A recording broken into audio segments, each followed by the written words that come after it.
दो माता ऐसी है, दो जगत जननी ऐसी है कि दुनिया का कोई भी व्यक्ति कितना भी टोना कर दे, चाहे दुनिया का कोई भी व्यक्ति कितनी भी विद्या कर दे, चाहे दुनिया का कोई भी तांत्रिक कोई विद्या करने वाला तुम्हारे ऊपर कितनी भी विद्या कर दे, दो देवी ऐसी है जो उस टोना को, उस विद्या को पलट देती है। काली पुराण में तो है, देवी भागवत में भी है। ये जो दो देवियां हैं, एक प्रत्येकगिरी माता और दूसरी दंतेश्वरी माता, ये दो माता ऐसी हैं, अगर भगवान शंकर का ये शिवलिंग है, ये जलाधारी है, माता पार्वती जी का हस्तकमल, और यहां सामने एक मोटी सी लाइन होती है अशोक सुंदरी का स्थान, इधर गणेश जी, इधर कार्तिकेय जी। जब हम दक्षिण में खड़े होकर, उत्तर में मुख कर कर यहां खड़े होकर जब हम शिवलिंग पर जल चढ़ाते हैं और अपने जल के पात्र को थोड़ा सा आगे बढ़ाकर हम इस स्थान पर, अशोक सुंदरी के स्थान पर, इस यहां खड़े होकर जल चढ़ाते समय इस स्थान पर अपने पानी के लोटे को आगे बढ़ाते हैं और जल को यहां गिराते हैं। प्रत्येकगिरी माता का नाम लेकर या मां दंतेश्वरी का नाम लेकर जब हम चढ़ाते हैं, आज दिन भर में अगर कोई ने भी हमारे ऊपर विद्या करी होती है, वो 2 मिनट के अंदर वो कटकर गिर जाती है और कोई असर नहीं हो पाता। दो मां, एक मां दंतेश्वरी, हमारी एकादशी है, हम ये नहीं खाएंगे, हमारी एकादशी है। पर शिव महापुराण की कथा कहती है कि एकादशी सफल कब होती है? जब आपकी 5 कर्मेंद्री, 5 ज्ञानेंद्री और 1 मन ये आपके कंट्रोल में हो, तो समझ लो कि एकादशी पूर्ण हो गई और एकादशी का फल आपको प्राप्त हो गया।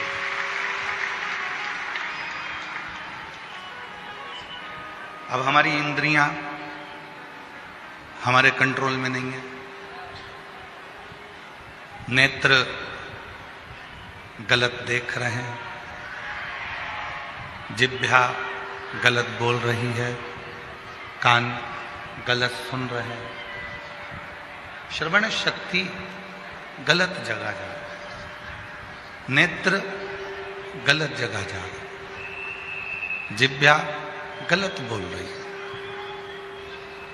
जब ये हमारी इंद्रियां हमारे कंट्रोल में नहीं होंगी, जब ये हमारी इंद्रियां हमारे संयम में नहीं होंगी, तो हम कितना भी व्रत कर लें, हम कितना भी उपवास कर लें, हम चाहे कितने भी भूखे रह लें, तो भी उस व्रत का फल नहीं मिलेगा।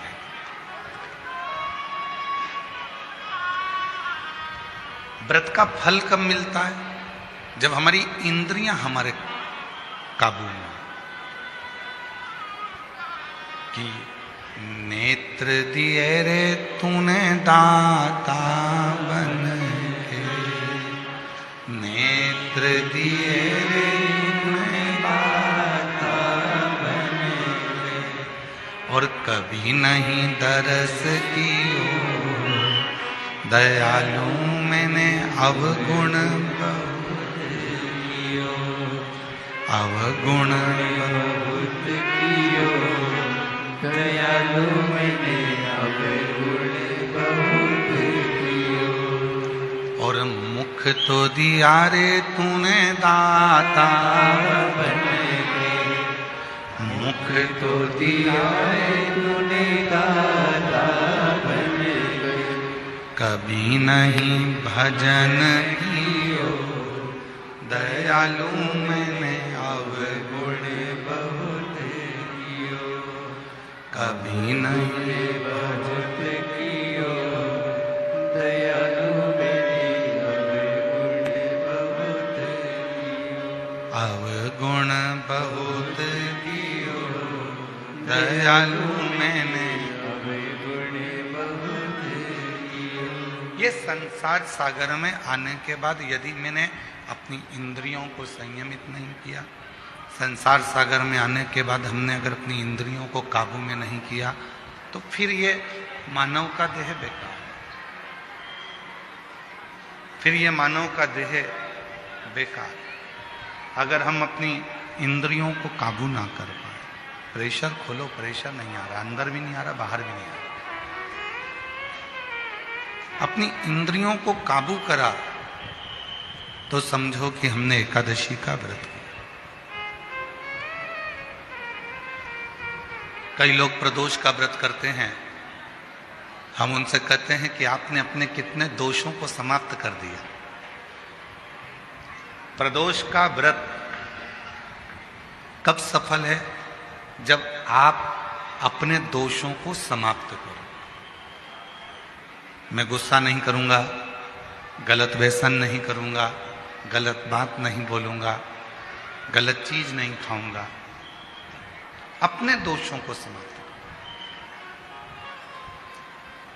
और जब हम अपने दोषों को समाप्त करते हैं, जब हम अपने दोषों को बिल्कुल शून्य पर लाकर छोड़ देते हैं, तो समझो कि हमारा प्रदोष का व्रत सफल हुआ। तब समझें कि हमने प्रदोष का व्रत किया। हमारे भीतर के दोष समाप्त नहीं हो रहा है और हम सोचें कि व्रत कर लें, उससे भगवान राजी हो जाएगा, नहीं हो सकता। बोल बम का नारा है सारी समस्या का हल, श्री शिवाय श्री शिवाय। अपने भीतर के दोष को जिस दिन हमने समाप्त किया, उस दिन परमात्मा हमको मिले। आज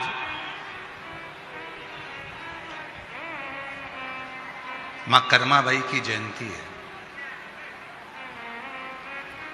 संपूर्ण देशवासियों को भगवान जगन्नाथ जी की परम भक्त, भगवान कृष्ण की परम भक्त मां कर्माबाई जयंती की बहुत बहुत बधाई हो आप सभी। संपूर्ण साहू समाज को, जो मां कर्मा के वंशज हैं, सभी संपूर्ण साहू समाज को भी हमारी ओर से बहुत बहुत बधाई है कि आपका जन्म मां कर्मा के उस वंश में हुआ है जिन्होंने अपने हाथों से भगवान कृष्ण को, जगन्नाथ को अपने हाथों से भोजन कराया है। उन कर्मा मां को सभी को साथ हो।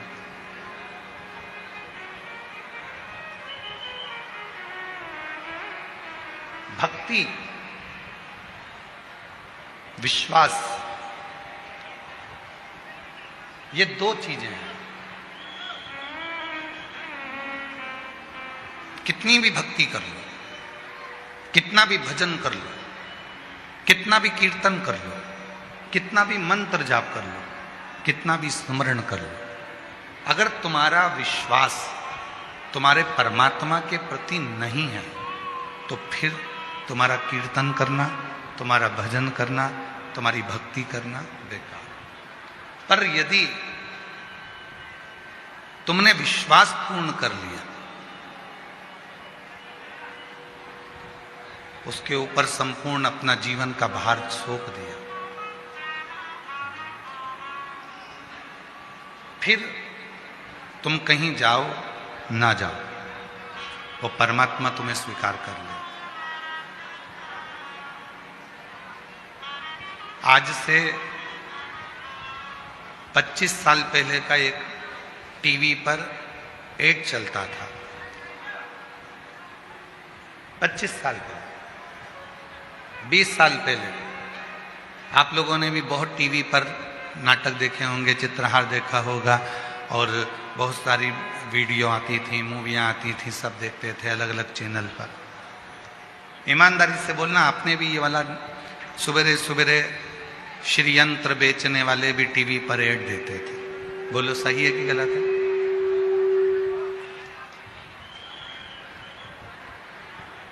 फिर कुबेर यंत्र बेचने वालों ने भी कहा कि हम इस यंत्र को बेचें।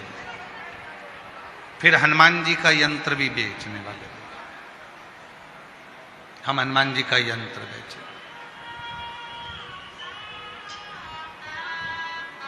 पहले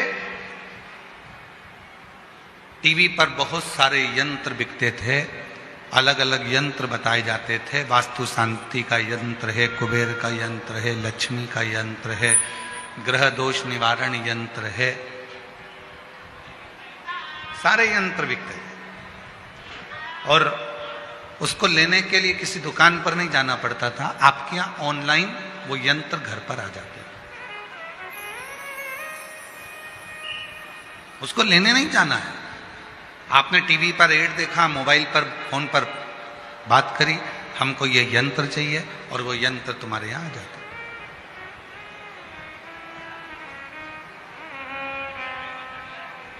कई लोगों के घर में भी यंत्र होंगे, कई लोगों ने पूर्व में वो उन यंत्रों को बुलवाया भी होगा। पर एक निवेदन है, घर में श्री यंत्र रखो, घर में कुबेर यंत्र रखो, घर में ग्रह दोष निवारण यंत्र रखो, घर में वास्तु दोष निवारण यंत्र रखो, घर में तुम चाहो जितने यंत्र रखो। वो यंत्र कब काम करेंगे? वो यंत्र कब काम करते हैं? जब तुम्हारे यहां षड्यंत्र ना हो। जिस घर में षड्यंत्र होता है उस घर में यंत्र भी काम नहीं।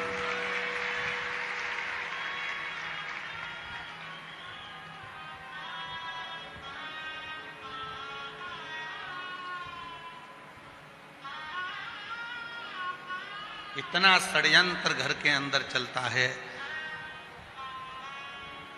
कोई ये भड़काएगा, कोई वो भड़काएगा, कोई कुछ कहकर जाएगा, कोई कुछ कहकर जाएगा, कोई कुछ बोल कर जाएगा। भाई भाई में षड्यंत्र चल रहा है, बहन भाई में षड्यंत्र चल रहा है, बहू सास में षड्यंत्र चल रहा है, देवरानी जेठानी में षड्यंत्र चल रहा है, पड़ोसी अड़ोसी धड़ोसी सब में षड्यंत्र चल रहा है।